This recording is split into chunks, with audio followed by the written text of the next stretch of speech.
Week 3. One word. Wild. What did I just watch? Block field goal, fumble. What? The NFL is truly back.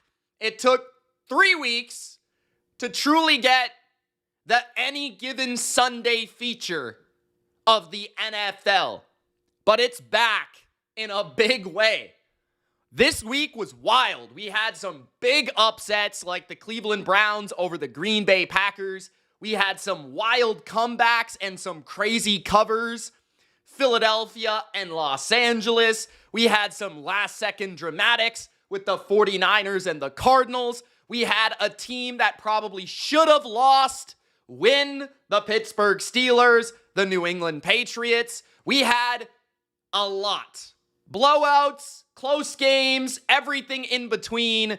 This is your Sunday reaction to Week 3, live on The Bottom Line View. We are live, which means you hit the chat and you let me know how you're doing, how you're feeling, and how you're feeling about your team. Did they win? Did they lose? How you feeling about their performance? How you feeling about your bets? How you feeling about your fantasy team? Let me know in the chat. Let's have some fun talking football. I have decided, though, because I was away last week, I couldn't do this show, I couldn't create this show, I couldn't rant to you guys, that I'm bringing it back.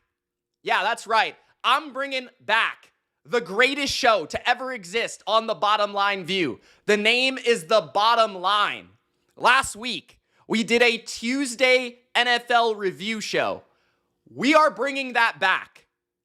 Every Tuesday, I will do a rant review of every week. Today will be the initial thoughts. Today will be the quick synopsis. Today will be, what did I see through Sunday? But sometimes you need a couple extra days. Sometimes you need to watch the film. You need to get everyone's opinion. You need to see what the reaction is, the overreaction, the underreaction. And I'm going to take that and I'm going to do that on Tuesday, where we're going to talk about kind of the big picture like I did last week. This week, we're talking about the games. We're recapping what I saw. And I think the place to start is the game of the week. The Philadelphia Eagles take it 33-26 in an extremely deceptive 33-26 over the Los Angeles Rams. Eagles are undefeated, 3-0 Super Bowl champs. The Rams fall to 2-1 after looking like they were going to roll the Super Bowl champs and get revenge for their playoff loss. Welcome everybody to the chat. Gronk spiked the like button. If you haven't already, it definitely helps the channel and more people find this video. Okay, let's get to it. So 33-26 Philadelphia over the Rams. Comeback. 26-7 was the score at one point in this game for the Los Angeles Rams, looking like a well-oiled machine offensively. In the most probably impressive part of everything was the Rams running the ball. I thought that they were able to run the ball extremely efficiently early in this game. Blake Corum with 8 carries for 53 yards. Kyren Williams with 20 carries for 94 yards. That's 4.7 for Kyren. That's 6.6 for Blake Corum. And yeah, Stafford hit a big throw downfield to Davante Adams for a big touchdown. Puka Nacua got his 11 for 112. Of course, this man is every single week 15 targets, every single week 100 yards. He might be a top 3, top 4 receiver in football. He certainly is from a production standpoint right now. And Davante Adams, little push off against Blankenship on that touchdown. Not going to lie about that. Nobody seems to talk about that, but I saw a little push off.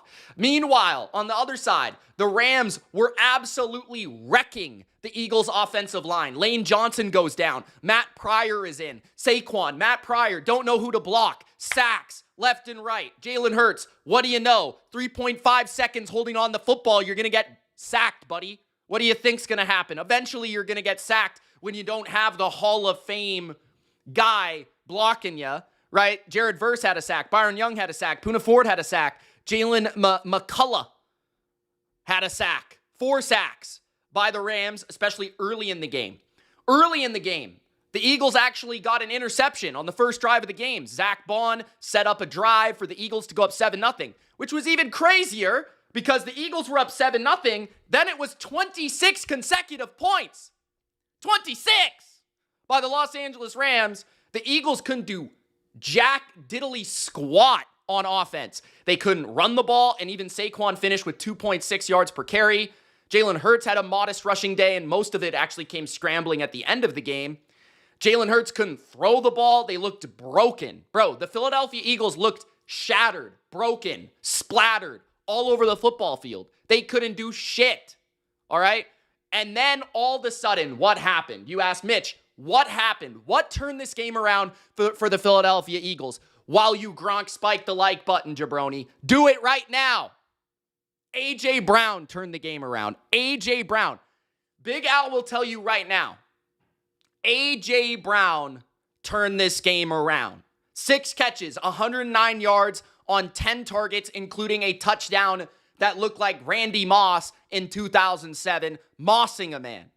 Devontae Smith also had the game-winning touchdown at the end of the game with 8 catches, 60 yards. You know what happened, Big Al? You know what happened, jabronis? Is the Eagles figured out that they have a Heisman winner and they have a freaking monster on the outside. And what happened? What happened?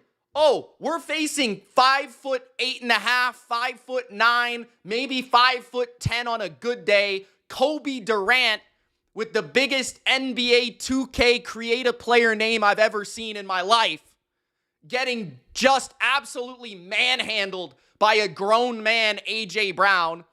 And then we've got on the other side, you've got this guy named Emmanuel Forbes who stinks. So the Rams, their strength showed up, the diversity of the offense, the running game, the passing game, the ability to hit them with play action, the ability to hit them with the reverses, the ability to hit them with the run, Stafford making dimes. And then the deficiencies showed up. The Rams secondary sliced by arguably the least creative, most lackluster, boring offense in the league. But what happened? Jalen Hurts said, "Get that cape on, pal." And he played well in the second half. Jalen Hurts deserves credit. 3 touchdowns, 117 passer rating. He figured out to throw the ball outside the numbers to 2 awesome receivers. It's really not that hard. It's not that hard. Okay? And the Eagles defense, they honestly played competitively throughout the day. Early on, sure, they were giving up too much in the run game, but they made some timely stops, a big 4th down stop at one point, right? Zach Bond, of course, had that interception. Jordan Davis had one of the best games, maybe the best game of his career. I mean, he blocked a field goal and then covered the spread, won them the game. Bam! Big fat man in the middle, blocked it. He had a sack, a tackle for loss, quarterback hit. Cooper DeJean had 9 tackles, which led the team, although that's probably a negative because most of them were on Puka Nacua. Quinyon Mitchell was covering Devontae Adams, and honestly, he did great after, the one touchdown by Devontae was actually a zone coverage where Devontae cleared the cornerback and was one-on-one with Blankenship, which is just stupid. I don't know who designed that coverage. That was stupid as shit, okay? And the Eagles, they got some pressure in key moments near the end of the game. They forced a lot of incompletions. They tightened their coverage up, and it felt like Stafford, 19 for 33 in this game, only 5.9 yards per attempt. Not even 200 yards for an offense and a quarterback that was number 1 graded through 2 weeks by PFF, right? Eagles defense showed up. They gave up 26, but they showed up when they needed to. And yeah, that run defense maybe needs a little work. But I just feel like the Eagles, that championship pedigree came through. And what I kind of thought of was the Eagles are the new Chiefs. Maybe they didn't deserve to win the game today, but they made the timely plays. They made the timely stops. They made the timely block field goals. Not once, but twice. They blocked a field goal. And when I look at the Rams, I say the Rams lost a game that the Niners would have lost last year. Block field goals, failed fourth downs, clearly looking like the better team for 90% of the game, and then they lose. That's a classic 49er 2024 loss. The Rams had more first downs. The Rams had more yards. The Rams ran more plays. They had more yards per play. They had double the rushing yards. The only thing they failed to have was time of possession, which was only less than a minute apart. So I don't know what to think about the Eagles. I think the Eagles are certainly more flawed than last year, and this is why you got to tune into the Tuesday show. I'll have a better opinion on that, a more firm opinion on that. And I'm going to bring in Ultra here in a second because we got to talk about the absolute disgusting Atlanta Falcons performance. But he's also a big Sean McVay guy. I will say about Sean McVay, terrible fourth down and one call. Absolutely terrible. You don't just run the ball up the middle on 4th and 1 against Jordan Davis and Jalen Carter. If anyone knows that, Ultra knows that. See, this is why you got to tune into Tuesday. I'll have a better opinion on this from both sides' perspective. But Rams look legit early. Eagles showed that championship pedigree, got a little lucky, made some timely plays, did their best Chiefs impression, and won the game. That's kind of my thoughts on that one. That was the game of the week. I'll dive in deeper. But, yeah, A.J. Brown. Who would have thought A.J. Brown was a beast? You know what I'm saying? Like, who would have thought? Not me. I've only been saying it for weeks now. Jalen Hurts, throw the damn ball. Okay, Ultra's joining up now. Ultra's got to talk about his boy here, Sean McVay, with that fourth down play call. I don't know what the heck he was doing. He's also got to talk about the worst team in the NFL. Let's hear it. What are your thoughts? Can you hear me? Yes, I can hear you. What are your thoughts on the Rams doing their best 49er impression and losing this game 33-26?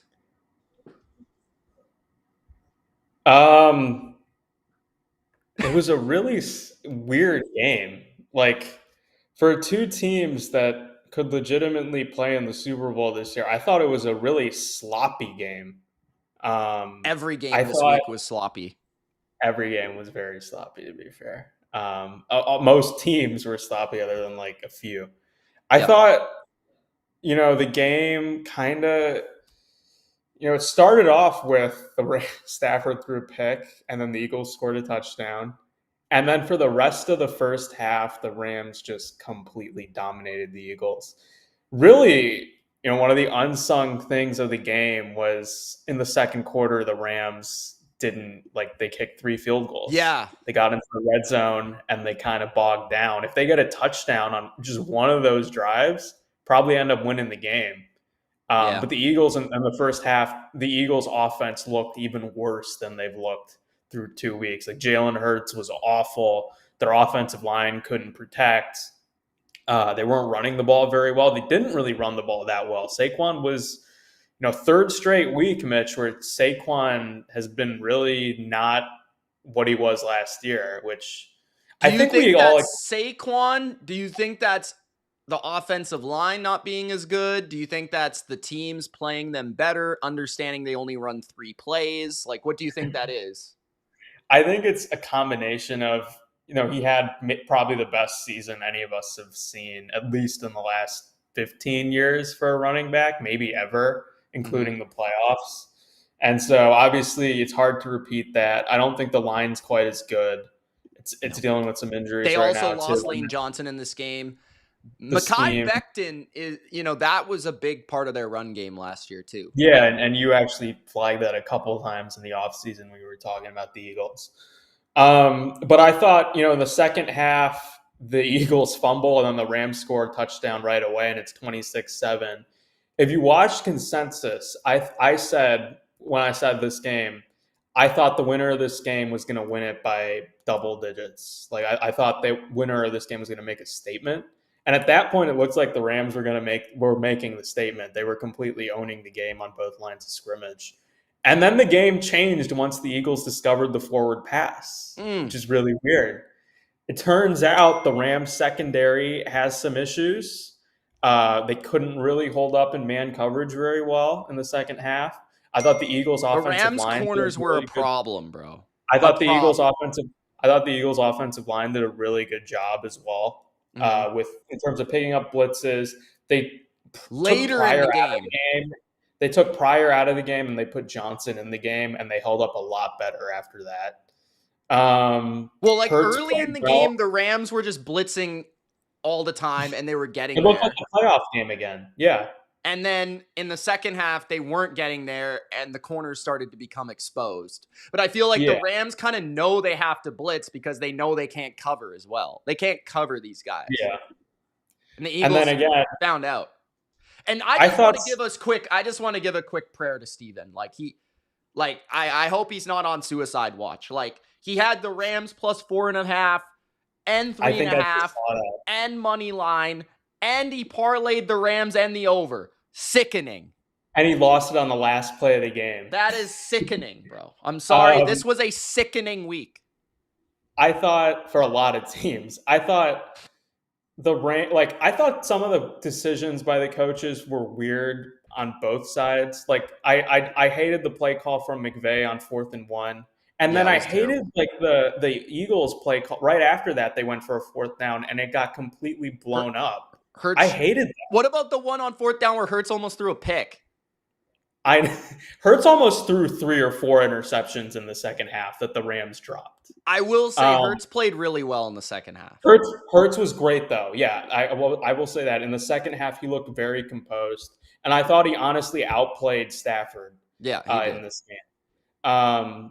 But I mean, the story of the game is the block kicks, right? I mean, the Rams not 1, 2. Two blocked kicks that ended the Rams. Lost your boy. The last 2 drives. My boy from Georgia, Jordan Davis.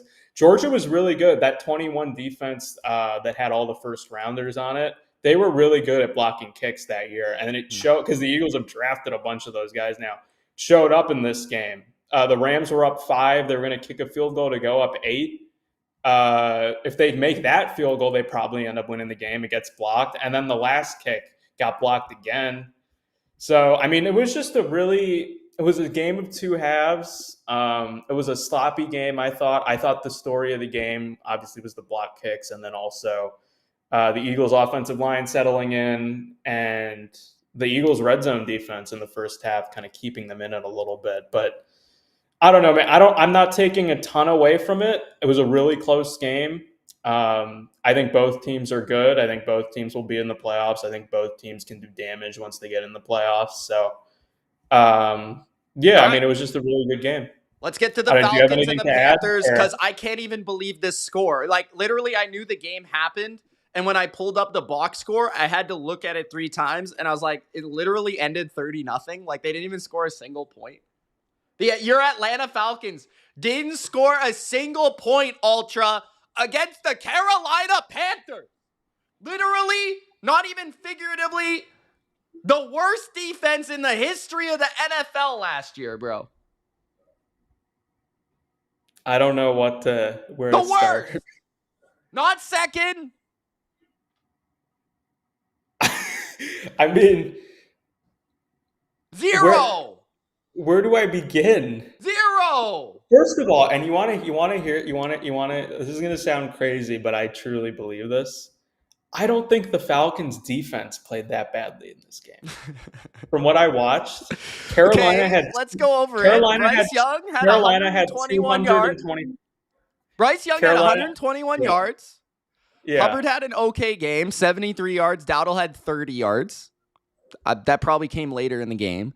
They held McMillan to 48 yards despite not having A.J. Terrell. The next best receiver was Tommy Tremble with 16 yards. They barely did anything, Mitch. They barely did anything. Carolina had a great first drive. And the game started with the Falcons missing a field goal. We cut Young Hoku. They missed 2. And the new kicker missed the kick. They missed 2 field goals. Penix threw 2 picks. One for a touchdown. Penix was horrible. This was probably the worst game I've seen. He threw the ball like so late on the flat. It was exactly how Cam Ward threw a pick today. I know. He looks to the right, and then he's just like, oh, my guy is going to be open over here. And he just throws it to the flat, and the DB, the nickelback, picks it off and runs for a touchdown, bro. Carolina, this is just the classic. Like, Falcons fans, please get off the ledge. Do not jump. You'll be okay. This is the classic. You're saying this? NFC South, 5.5-point favorite on the road. The Falcons are mid. They're not great. Despite the hype that I gave them this week, I feel a little bad because Atlanta fans are probably pissed at me. This is the classic. I don't know. 30-0 though is embarrassing. I will ask you this. Do you start Kirk Cousins at any point? No, I don't think. I think that's too early for that. It's week 3. Okay. It wasn't like Penix this was really his first truly like disastrous game. He wasn't good last week, but he wasn't horrible either. I think that I guess if you're I don't know what this like. He's lost for words. He doesn't even know what to say. I'll just let you off the hook. Completely warped my. So on consensus, I said I thought the line was too big. I thought 5.5 for the Falcons was too big. It should have been like 3.5. Yeah. I did not see this scenario happening at all. I could have even foreseen maybe they win by 10, 30, and 30 statistically, it wasn't even not a single point scored. I thought my biggest takeaway was how bad Zach Robinson's play calling is. Like, it was so bad in this game. Bijan didn't even have a bad game. He had 5.5 yards per carry. I mean, you got behind, so it's hard. I will just say to end this ball. They had to throw the ball. The receivers really weren't getting open very well. Drake London had a pretty quiet game. Darnell Mooney had a pretty rough game, I thought.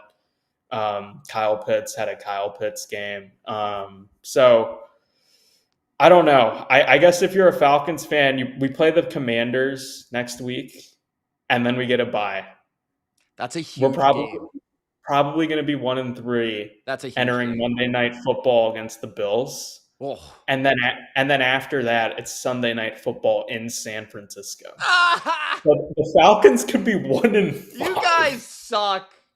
Good season, Falcons. You were just telling Falcons fans to get off the ledge, and now I will say, okay, Bryce Young, I thought played pretty well. I thought he played composed. He made some plays with his feet. He scored a touchdown running the ball. He made a nice 3rd down conversion with his feet. I thought he played just like, this is what happens, Panthers fans, when your quarterback doesn't turn it over on the first drive of the game every single game, or hold the ball too long, or, I just felt like Bryce settled in. The Panthers actually could play a multi-dimensional offensive game. Yeah, he was very calm and composed. Like, it wasn't sexy. He didn't force anything. But he was calm. They ran the ball. Like, they played a normal game, which situationally he was good. I'll say that. I don't know. Maybe Bryce is putting making real strides. We'll see. He still needs to put more good games together. He was not great but maybe last week helped his confidence.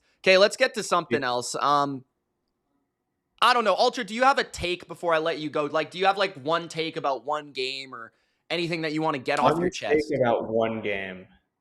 Just give me something, bro. Give me a hot take. Give me something from the heart. What do you got? I have a feeling Houston's going to have a terrible year. Terrible. Like, I'm talking like 6 wins bad. Like, that's bad. Right now in their division. Right now in their division, they're worse than Jacksonville and they're worse than Indy. Yeah. And Tennessee's in a rebuild with maybe the worst coach in the NFL right now. They're not winning the division. It's over. And I don't think they're making the playoffs. I don't think you're getting 3 Ultra, out of that did you division. tune into my Patriots stream? For like 5 minutes. I said about 10 times that I can't watch the Texans anymore. Like, I legitimately can't watch them. Where are we with CJ Stroud? Oh, I was gonna let you go first, and then I was gonna rip it. Okay, I'll go here, but prepare for a CJ Stroud rant, viewers.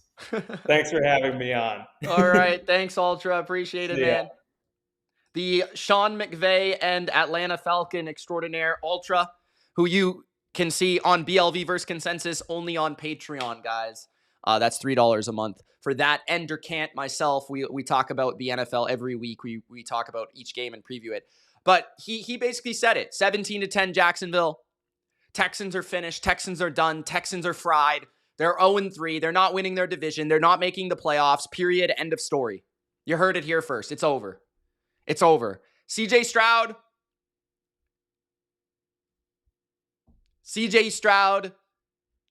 it's official.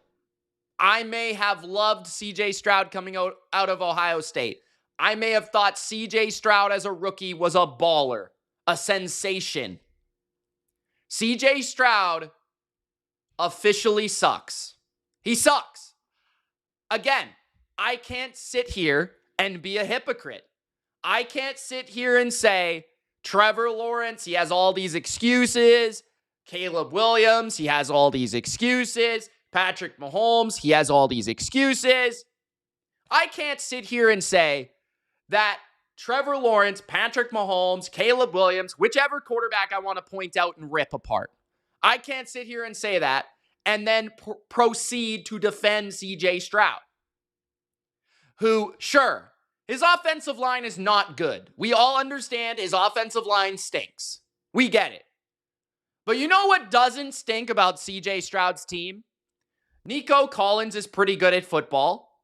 8 catches, 104 yards, and 11 targets for a touchdown, a 50-yard wide-open touchdown. The only thing that CJ Stroud did well today was throw the ball to a wide-open receiver for a touchdown, bro. That's the only thing he did. Otherwise, he holds the ball way too long. Way too long. He's inaccurate. He can't hit anybody. It's gone. He's lost it. It's gone. His confidence is shaken. His composure is non-existent. He throws terrible interceptions at the wrong time. You know what's not terrible about the Texans? Their defense.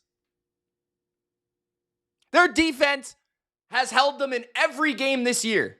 They held the Stafford Rams, who just scored 26 points against the Philadelphia Eagles and the number 1 defense last year, to 14 flipping points. Last week, they held the Bucs to 23, 24 points. And that was a bad game for them. And they gave them consistent stop after consistent stop after consistent stop. Today, they're on the road in Jacksonville against a hot offense. They hold them to 17, and honestly, they got an interception from Trevor Lawrence, who sucks himself. Trevor Lawrence sucks. Throws the ball right to the defense, and they still lose. They still lose. They held the hot rushing attack of the Jags to 3.5 yards per carry for not just ETN, but Tootin. Brenton Strange was the only one that had a good game. Brian Thomas had 55 yards. Parker Washington had 34. Travis Hunter, does he even play football? 21 yards. And Stingley got hurt in the game too.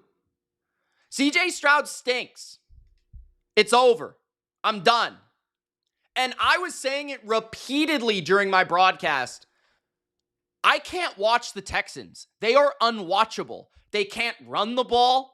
They can't throw the ball. They are so predictable to the point of false start, holding, illegal procedure. Bro, how many illegal shifts? How many freaking pre-snap penalties? How many stupid-ass plays are the Texans gonna have? Like, the Texans are unwatchable. They're boring. There's nothing to like about them. I'm done with the Texans. I can't stand watching this team play football. And the quarterback is done. 13 first downs against the fucking Jags. Are you kidding me? 4 for 15 on 3rd down? Come on, man. That's pathetic. That's horrible. Horrible. 200 yards against the Jags? Yo, the Bengals, who just got obliterated today, beat Jacksonville with their quarterback, their backup quarterback, throwing 3 interceptions. And the Texans couldn't even score 17 points? Are you kidding me? Trevor Lawrence also sucks. The Vikings won 48-10 over the Bengals. And one of the people are going to think this was a blowout. Bro, this was an absurdly bizarre game. I just stopped watching in the second half, but this game was wild. Okay? I think, so there was at least 2 Vikings defensive touchdowns. There was 2. The Bengals turned it over 5 times in the game. They fumbled 3 times, including Jamar Chase fumbling the ball.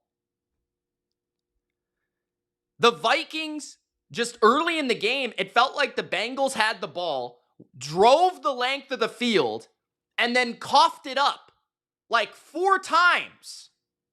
I was like, what's going on here? Carson Wentz ended up with 173 yards. Now, the best thing about the Vikings is Wentz didn't turn it over. Their defense forced those turnovers. And Jordan Mason is maybe the biggest bright spot here. He had a 7.3 yards per carry day for 2 touchdowns. That is going to be critical for the Vikings to be successful this year. If the Vikings want to be a good team this year, they have to run the ball. Because their quarterback position is shit. J.J. McCarthy, Carson Wentz, they're not going anywhere with this, guys, unless they play great defense, they turn the football over, and they run the ball. So Jordan Mason having 116 yards is fantastic. Jefferson did enough, 75 yards. Wentz was schemed up well. They ran a lot of play action. They got him outside the pocket. He still has a workable arm. Jake Browning threw 2 picks, 1 for a touchdown. But you can't have Jamar Chase fumbling a screen pass for a touchdown. You can't have that. And I will say this, and we'll talk about this on Tuesday. Zach Taylor, bro. Honestly, the Bengals, it might be better for them if they have like a top 5 pick this year. It might be good if that happens. Because that might be what they need, actually. But Zach Taylor might have to be released of his duties. I will say that. Okay. The Cleveland Browns upset the Packers 13-10. This was an extremely predictable upset, in my opinion.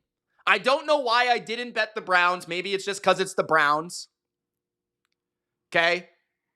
13-10. Now, this was also an absurd game. Like every other game this week, absurd. The Browns blocked a field goal. What else is new? For the win. And then they got a field goal at the end. They blocked a field goal, and then they got a field goal. Now, I will say this. Cleveland, defensively, might be the best defense in the NFL right now. They held Lamar Jackson in Baltimore last week. If you dive into that game from a defensive standpoint, fantastic. This week, the Packers, 14 first downs. Week 1, they dominated the Bengals offense in Joe Burrow. Dominated. They only allowed 230 yards in this game. I will say, I think Joe Flacco got away with this win because I don't think Joe Flacco, as much as I love Joe Flacco, I don't think he's the best quarterback on the Browns. I think Dylan Gabriel would give this team more on offense than what Joe Flacco's giving them.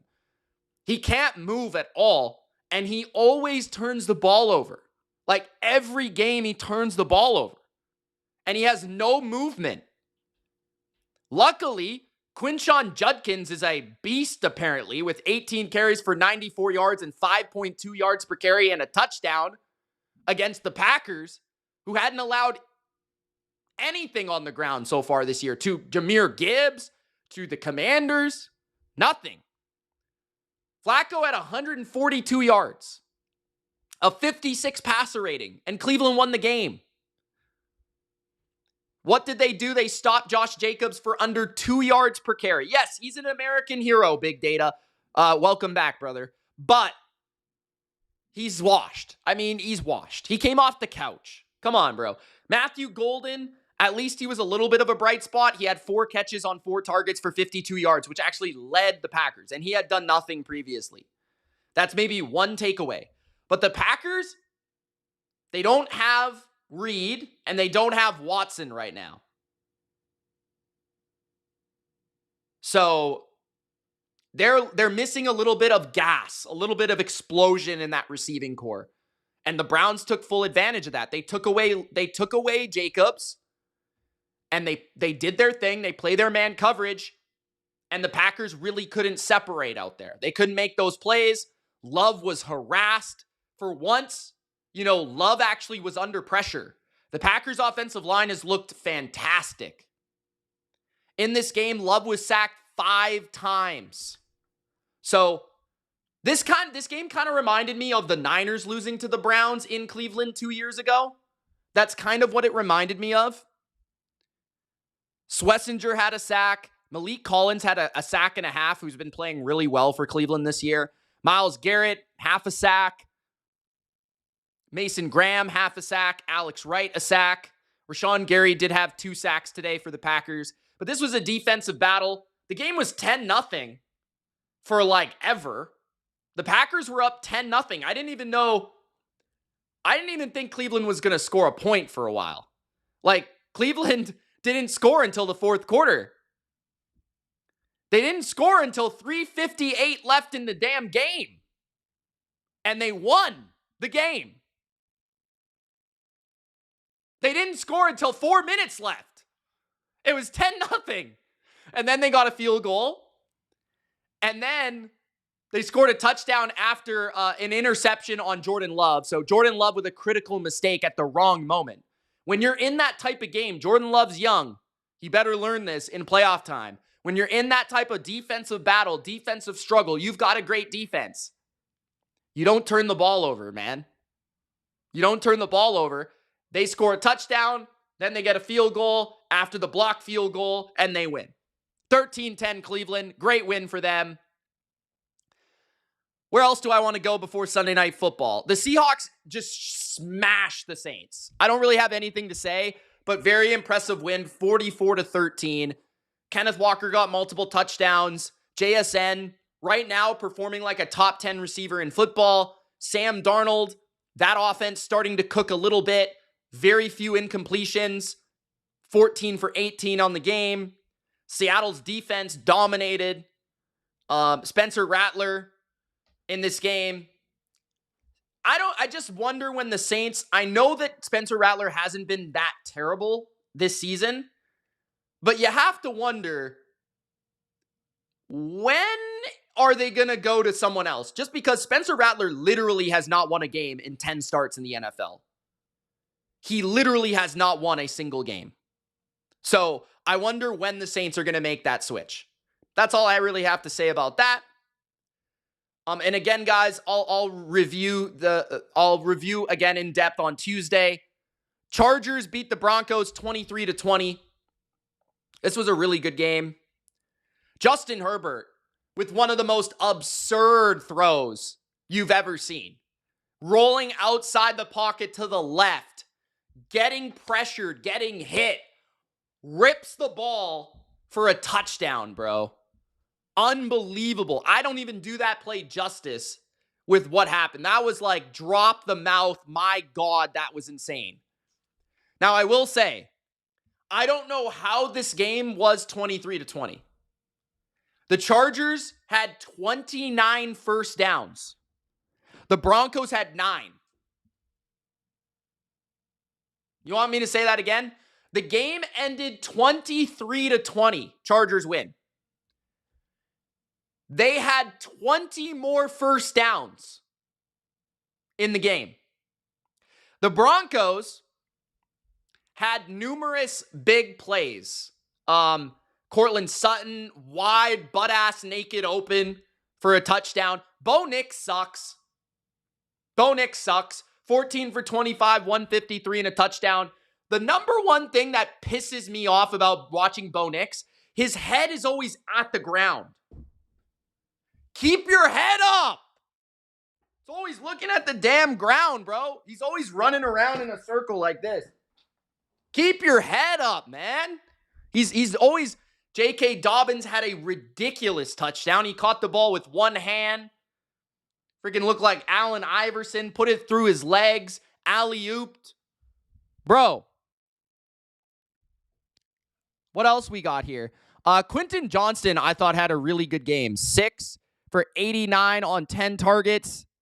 Keenan Allen came alive late. He wasn't really having a great game early on, but he came alive late, 7 for 65 and a touchdown on 11 targets. Hampton, I thought, was the story of this game for the Chargers. He was beating man coverage consistently out of the backfield. 6 for 59 on 7 targets. He's been terrible. Like, through the first couple of games for the Chargers, Hampton has looked like a bust, like a complete bust. He had a really good game here, though. Some tough yards running the ball, 70 yards on the ground, a touchdown on the ground. He had a couple explosives, and Hampton was really good in the receiving game. So that was a good element that they got going here.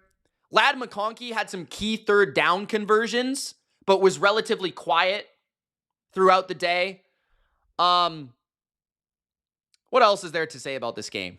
I'm a little shocked the Broncos are 1-2. A little surprised. They had a lot more hype entering the year than the Chargers, who are 3-0. But the Chargers, this is legit, man. 20 more first downs. They've beat 3 consecutive division foes, 2 of them basically on the road. The Broncos, their last 2 possessions, they got 9 yards on 6 plays. 9 yards. Meanwhile, the Chargers scored 10 points on their last 2 possessions. And the game basically came down to Justin Herbert versus Bo Nix. Justin Herbert, better than Bo Nix. Everything Bo Nix got was wide ass open. Wide ass open. That's my initial thoughts. What else do I want to talk about? The Bears whooped the Cowboys' ass 31-14. The only thing I got to say about that is the Dallas Cowboys legitimately have the worst defense I've ever seen. The Dallas Cowboys defense is atrocious. Like, my God, they suck. Like, they are terrible. The Bears were moving the ball at will. The stats do it no justice, but 8 for 14 on third down. Dallas's defense is terrible. They couldn't they couldn't tackle. They couldn't cover. They gave up multiple trick plays, multiple big plays. They made Caleb Williams look good, which is extremely impressive. Caleb Williams, throughout the game, was missing players wide open. Like, there are guys wide open, and Caleb Williams was missing them. And then meanwhile, the next play, another guy would be wide open, so it didn't really matter. 4 touchdowns for Caleb Williams. One of them, Trayvon Diggs, falls flat on his face for a 60-yard touchdown to DJ Moore or whatever it was. Roma Dunze, maybe. I don't remember. Luther Burden, wide open, down the field on a trick play. Everyone was just wide open. Swift on like 3rd and 20 is taking screen passes for a first down. Like, Dallas defense is terrible. And offensively, the only thing good I can say, Dak had 2 interceptions, bad interceptions. One of them was late in the end zone, whatever. But Dak needs a little help. CeeDee Lamb got hurt early in the game. That really threw off the potential of winning a shootout because CeeDee Lamb is like half this team. I did feel like George Pickens played really well in this game. Like, he had some really good moments. He did have that pretty bad play, but other than that, 5 for 68 on 9 targets and a touchdown. I just felt like he played well. Ferguson had 13 catches. Javonte Williams, to me, is just impressive. Like, he's running through people's faces. He's stiff-arming him through the turf. Like, he's, like, running hard, man. So, I know they only scored 14 points here, but the Cowboys' offense, I don't have any concerns unless CeeDee Lamb is out. Now, the problem is that CeeDee Lamb, if he is out, it completely takes away from what the Cowboys need to do to win, which is score 30 points a game. Because Dallas cannot win any games if Dak and the Cowboys don't score 30 points. Okay? Like, they need to score 30 a week to win. And without CeeDee Lamb, they're not going to do that. So that's how fragile this team is. Because unless they figure out how to stop somebody, they're not going to win. Like, period. The 49ers beat the Cardinals 16-15 in a gritty game. 16-15. Impressive win for the 49ers to me. 49ers without Jawan Jennings, without Brandon Ayuk, George Kittle. I believe their left guard. Also without Nick Bosa for 3 quarters. He ended up leaving with a knee injury.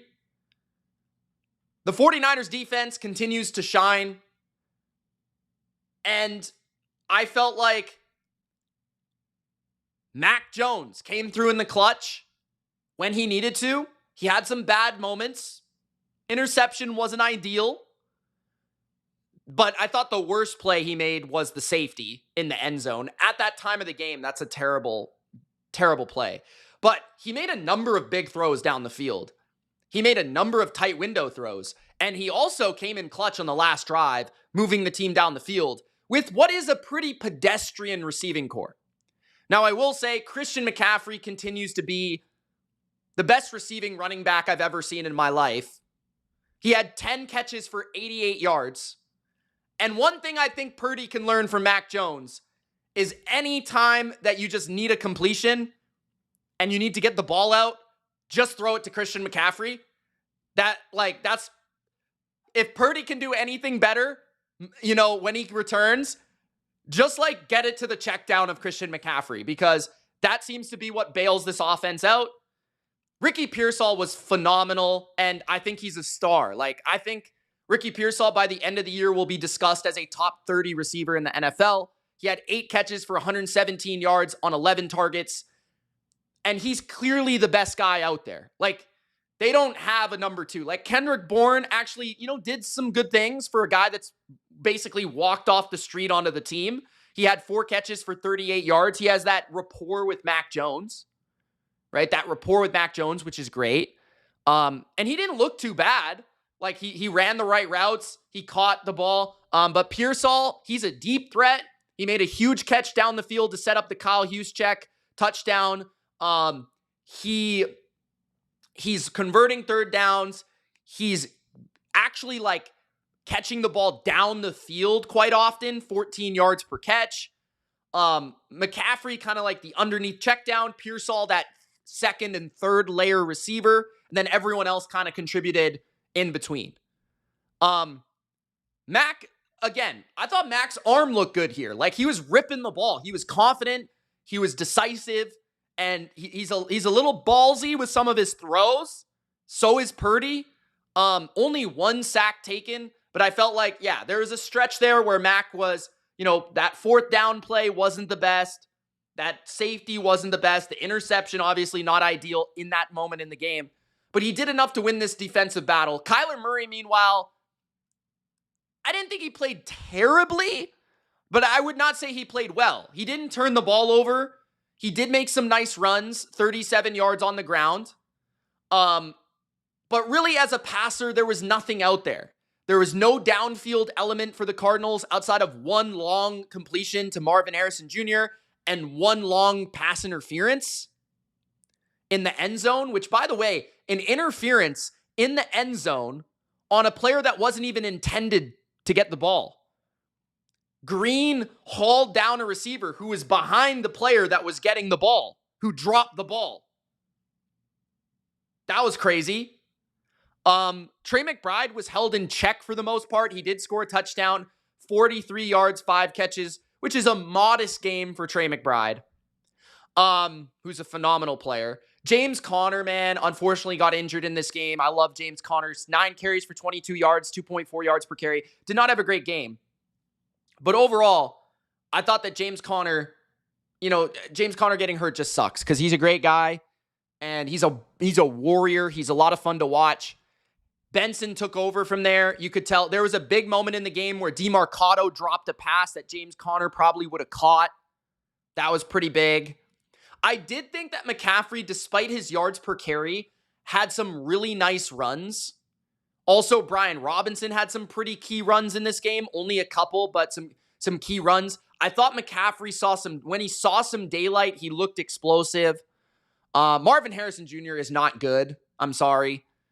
And defensively, D. Winters played great for the Niners.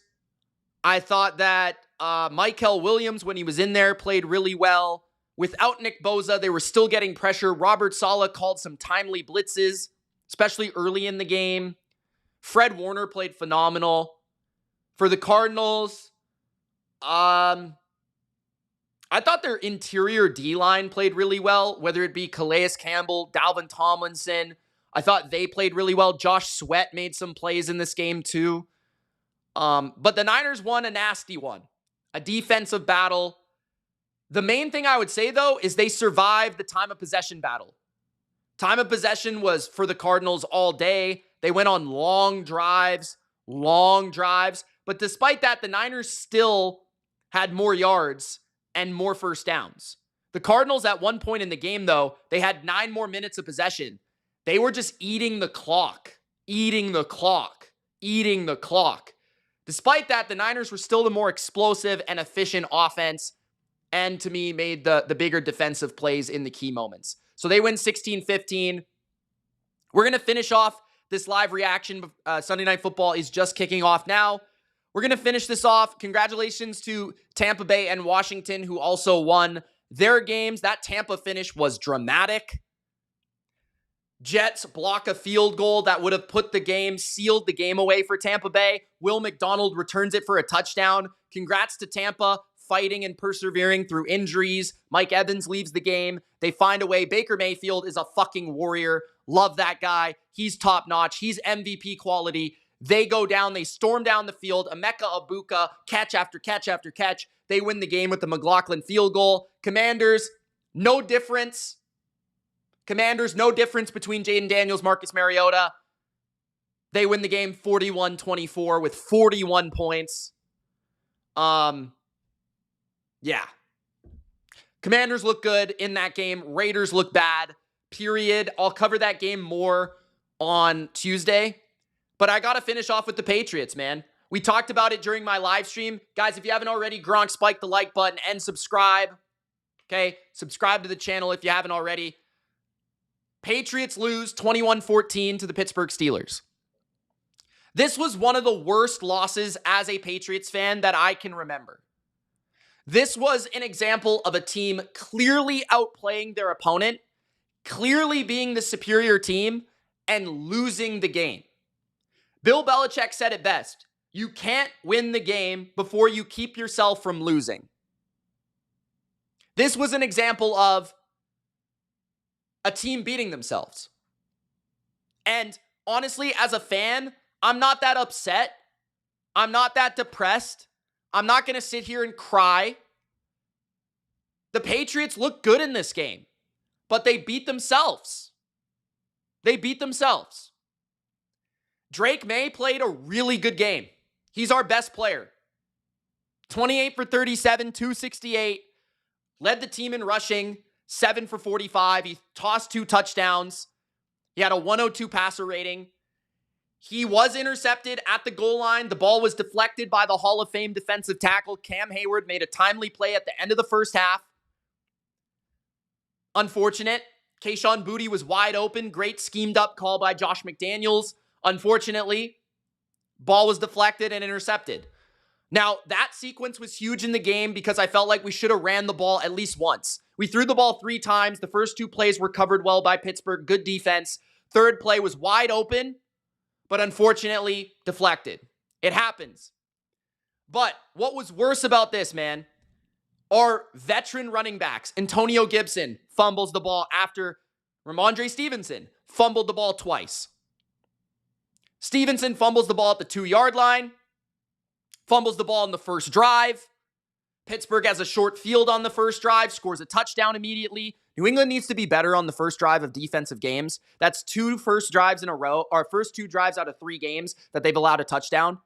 I will say that. But Stevenson, 2 fumbles. Costly. Gibson, 1 fumble. 2 turnovers. 2 turnovers inside the opponent's 2-yard line. 2. How unlucky is that? Huh? That doesn't happen. 2 turnovers inside the opponent's 2-yard line. And then not only that, 4 turnovers inside the opponent's side of the field. 4. Drake May on one of them, totally his fault. He held on the ball way too long. He tried to get the ball out and he fumbled the ball. That was by far his worst play. He had a couple moments where he missed some receivers. That's kind of his weakness of his game. At times he misses some throws that he should make.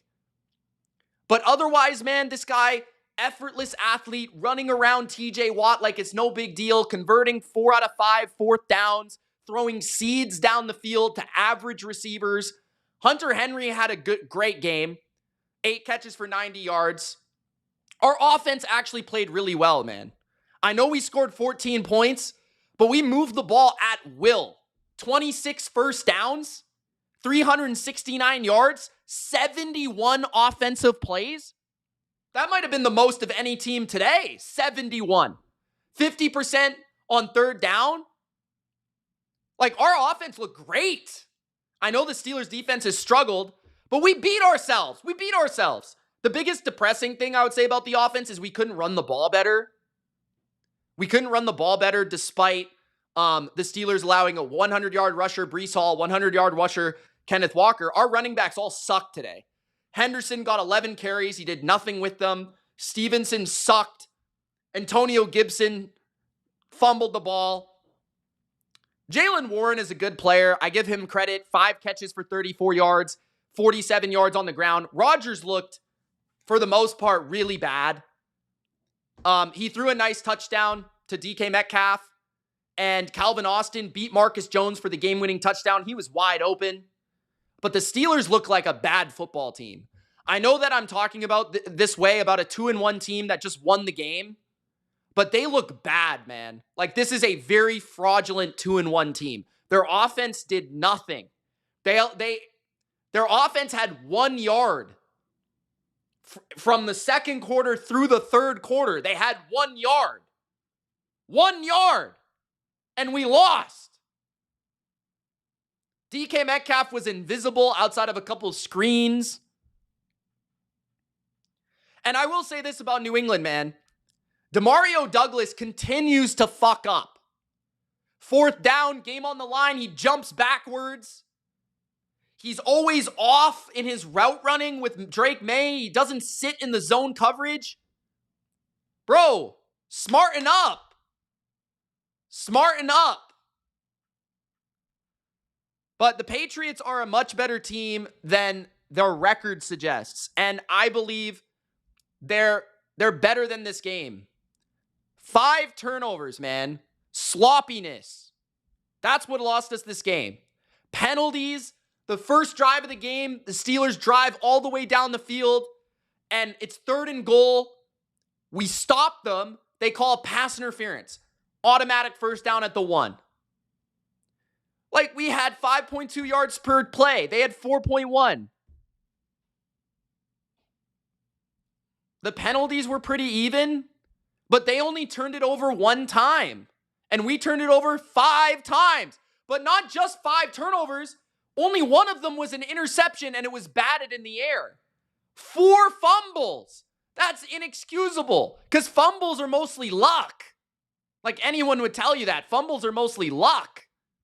That's a disgusting performance. Bastion says Chisholm needs to be in there. I think they should try it. I think they should put Diggs in the slot. They need Kayshon Boutte to play more.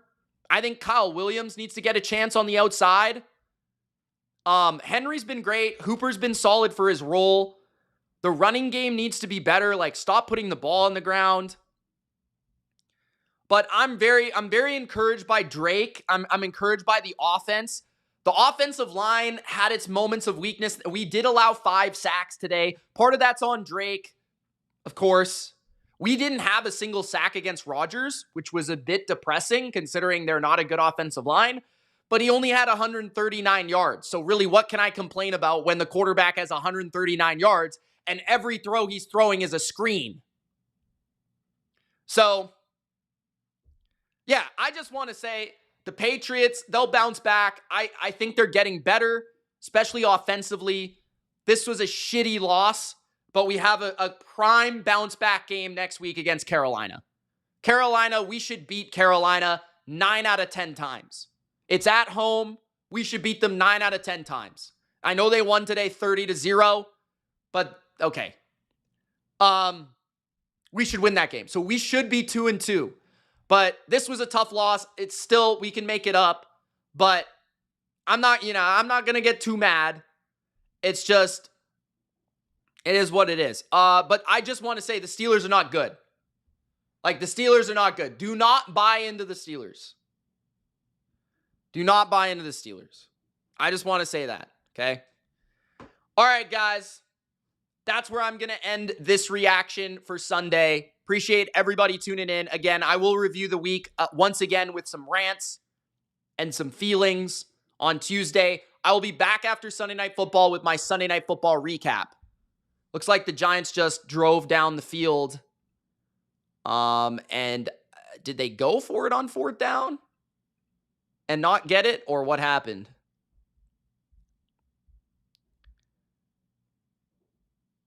Yeah, they did. I don't know why they didn't kick it. Anyways, thanks for watching. Gronk spike the like button. It really helps the channel. And don't forget to subscribe. We'll see you later tonight. Peace.